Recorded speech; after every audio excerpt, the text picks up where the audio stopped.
It's a little windy out here. Well, good morning, everyone. We are currently picking up the second load from the first town that we dropped Mom's combine off, and we're gonna bring it back to the rest of the equipment. So first thing to do this morning is we have to swap the hitch out on the header because Cody's gonna pick up the number 2 combine and pull the header behind it. We're gonna hook Dad's pickup up to the parts trailer, and then we're gonna have someone take the Dodge.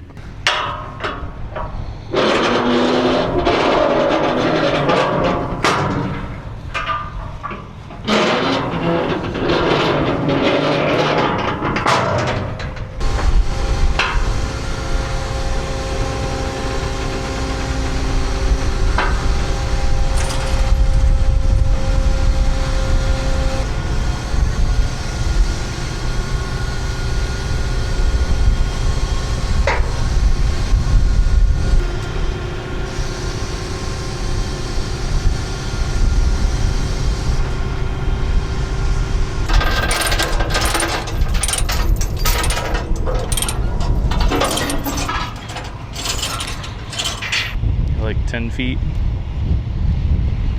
8, 7, 6, 5, 4, 3, 2, 1, and you're good.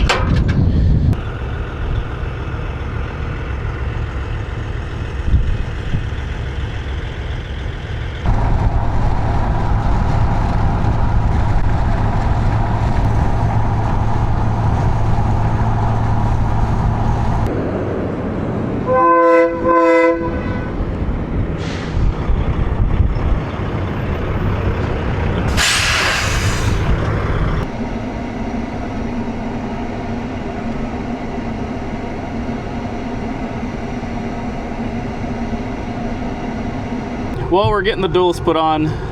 We're on the last one right here.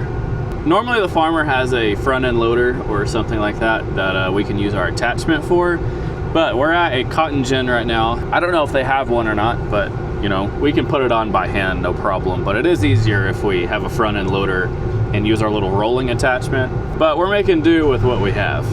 Also, I don't know if y'all have noticed or not, but JW is no longer with us. JW was getting homesick, so he actually ended up going home. And to replace JW is gonna be one of Dad's old friends from our hometown. It's gonna be like another John situation. So if y'all remember John is from season 1. He ran the trucks, except John is not gonna be coming back, but Harmon is gonna be coming back. So Harmon is actually over here helping put duals on. Harmon is one of Dad's good friends from our hometown, and he's gonna be driving truck, which also means Cody is gonna be moving to the grain cart. So that's just kind of how it is this season.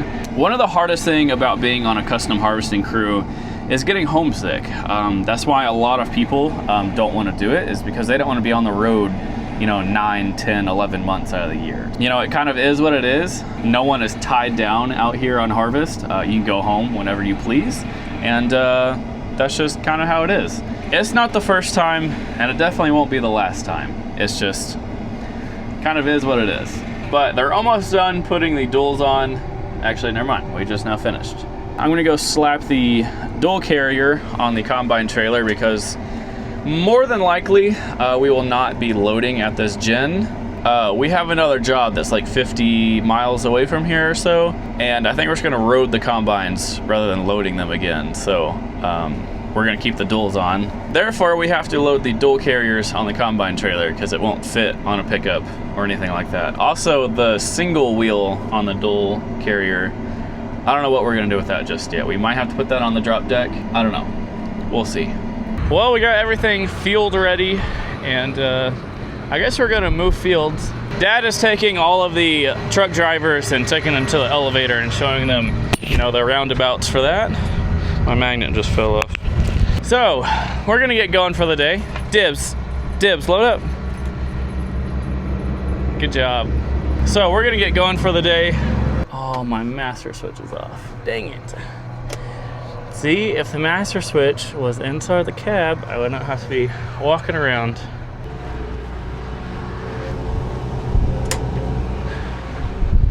Oh man, the dirt's blowing. I'm gonna get the air conditioner going for dibs in here. And Cody and I are gonna go top off the tractor with hydraulic oil because it's barely even in the sight glass. Yeah, it's way down there. I don't know if y'all can see that. It's supposed to be right here. This thing also gargles whenever you try to fill it up as well. It's actually really annoying. I don't know where Cody went. Oh my gosh. Oh. Oh. It's like the Sahara Desert.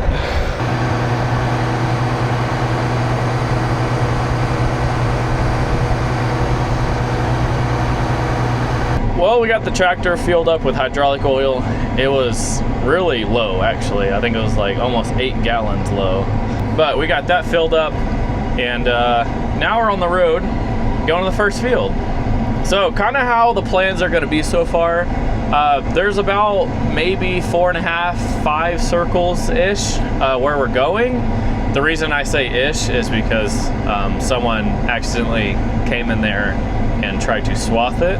I don't know exactly what happened, but someone came in there and cut it while it was still green. Anyways, so that's why I'm saying like 4.5-ish, because I think on one circle they did the turn rows and cut around the pivot. So I don't know how many acres is where we're going, but it's all touching.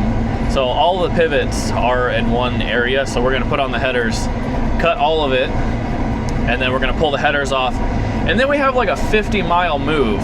We also paid a week at the RV park, so we're gonna have to drive like there and back, at least for a week. And then we're probably gonna pack up campers and move it closer to, you know, the next job.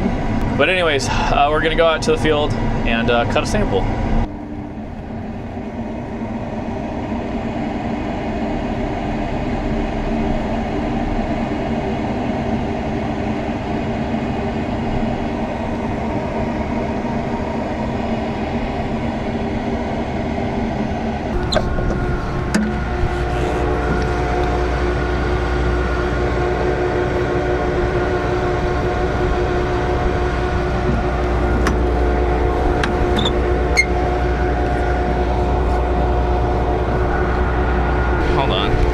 Put down the header.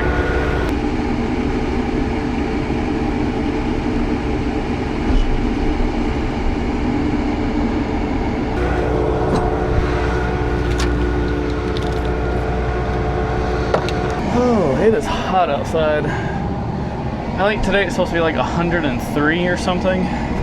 So the green stuff that you're seeing right here on my left, that's where I think that's where they chopped it. You can see they did the turn rows on this circle, and then they also went down the pivot.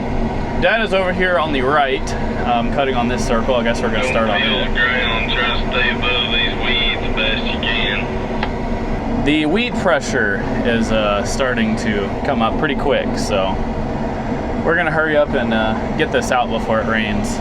I don't think there should be any rain in the forecast, but just in case.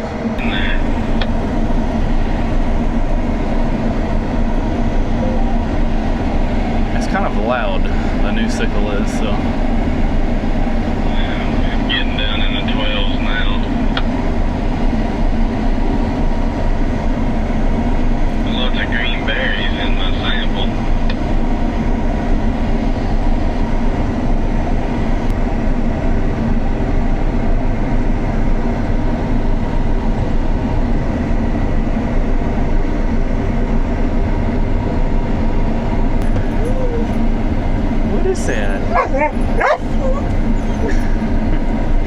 Div sees a bunny rabbit way over there.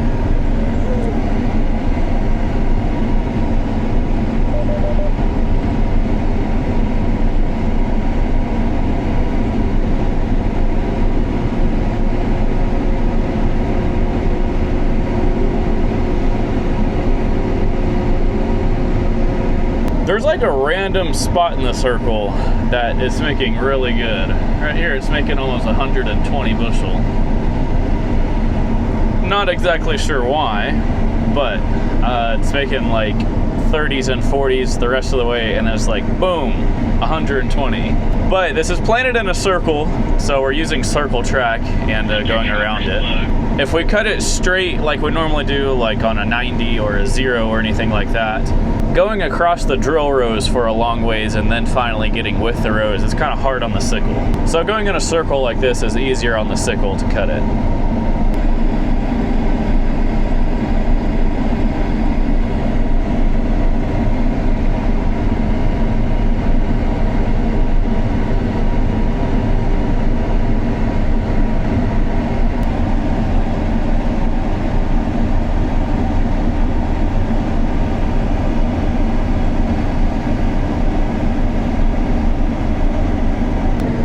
Looks like Mom is having an amazing time digging out her chopper full of weeds. Do y'all remember in the beginning of the season whenever we were rebuilding all of this stuff and I was showing y'all the floor difference? The custom harvest crew that had this combine before us, they cut the chopper floor, I guess, opening and widened it. So far in this field, Dad has gotten out maybe once or twice to dig his chopper out.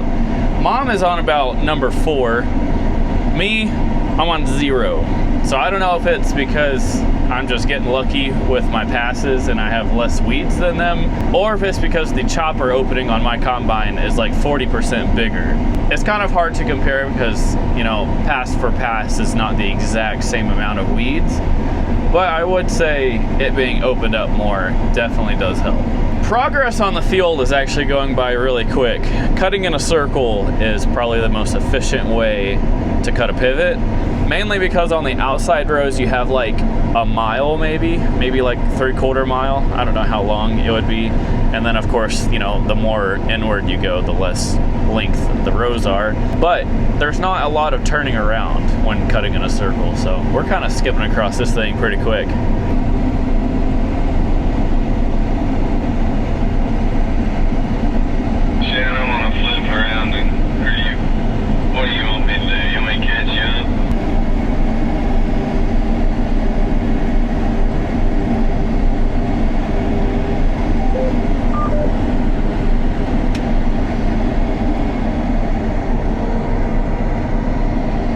Dibs, we got a present. Y'all tell me if a farmer has ever stopped you on the turn row and gave you an entire case of ice cream to put in your combine. The answer is probably never.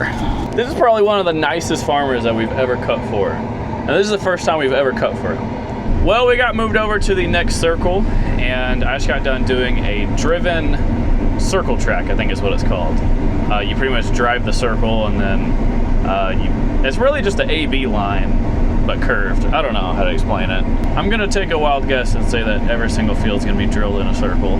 What is also pretty cool is the farmer that we're cutting for right now called Dad maybe whenever we were rebuilding all of the combines and asked if we wanted to cut some wheat and said that he was watching my YouTube channel and said that we do a good job and was wanting us to cut his own wheat.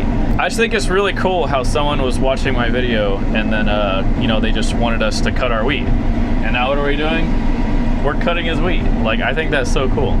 But what is not so cool is that Mom is broke down over there.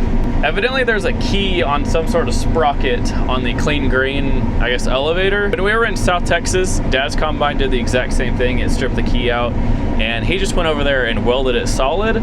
So I imagine we're gonna do the same thing to Mom's until we can get whatever part that we need. I don't know if you have to buy the entire sprocket or what, but needless to say, Mom is broke down for the day, but we only have one more truck to load. We have maybe like 40 minutes to cut, so we're gonna cut and fill everything, and then we're gonna run over there to Mom's combine and attempt to weld that and get it back to running.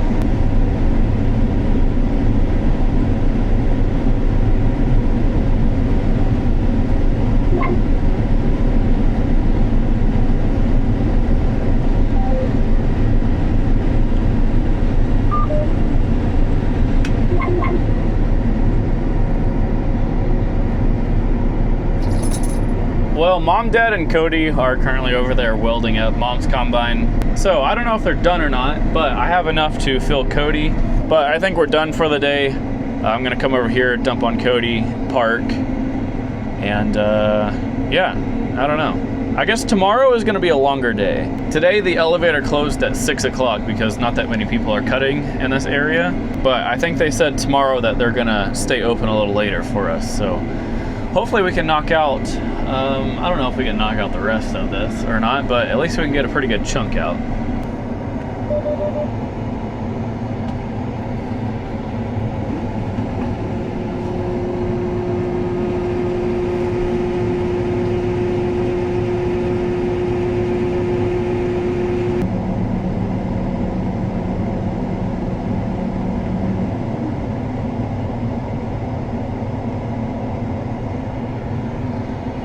I wonder if they have it fixed or not. They have the welder put up. Oh, Mom actually might be about to kick on the combine. I really want to get up in my bin and like clean this back window. It's like disgusting. I might do that while I let the combine cool down for a little bit.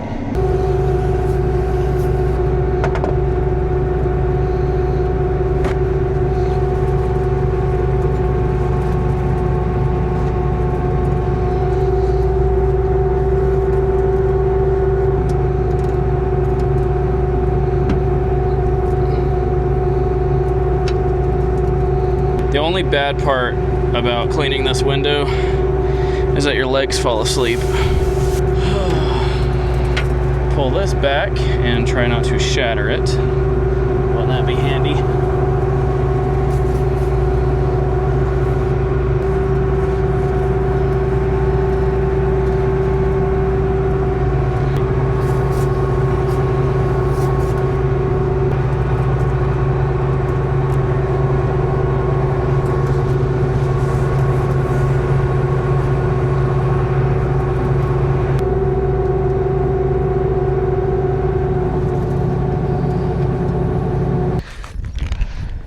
Look at Mom. She's wanting to end the video. That's it for today's video. Thank you for watching. I hope you enjoyed it. Catch you on the flip side.